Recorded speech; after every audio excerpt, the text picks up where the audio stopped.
Le face-à-face n'avait pas eu lieu depuis le début de la guerre en Ukraine. À gauche, l'envoyé spécial de Donald Trump. À droite, celui de Vladimir Poutine.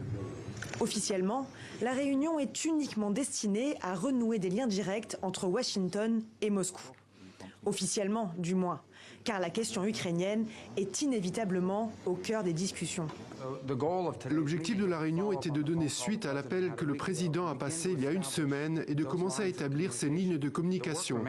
C'est la première étape d'un long et difficile voyage, mais il est important. Et le président Trump s'est engagé à mettre fin à ce conflit. En médiateur, l'Arabie saoudite, qui compte bien jouer un rôle dans cette séquence diplomatique. D'autant que Riyad partage d'importants intérêts économiques avec les deux pays. Moscou a salué une discussion constructive avec les États-Unis. Nous ne nous sommes pas contentés d'écouter, nous nous sommes entendus.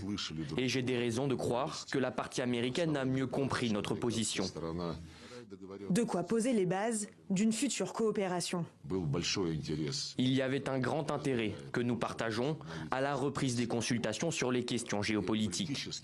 Il y a eu un vif intérêt pour la levée des obstacles artificiels au développement d'une coopération économique mutuellement bénéfique.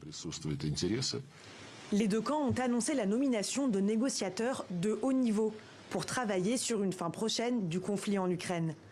Un accord qui devra être soutenable et acceptable pour toutes les parties, précisent les États-Unis.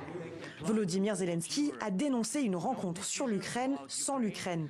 Lui qui était attendu à Riyad mercredi a annoncé reporter sa venue dans 3 semaines, le 10 mars.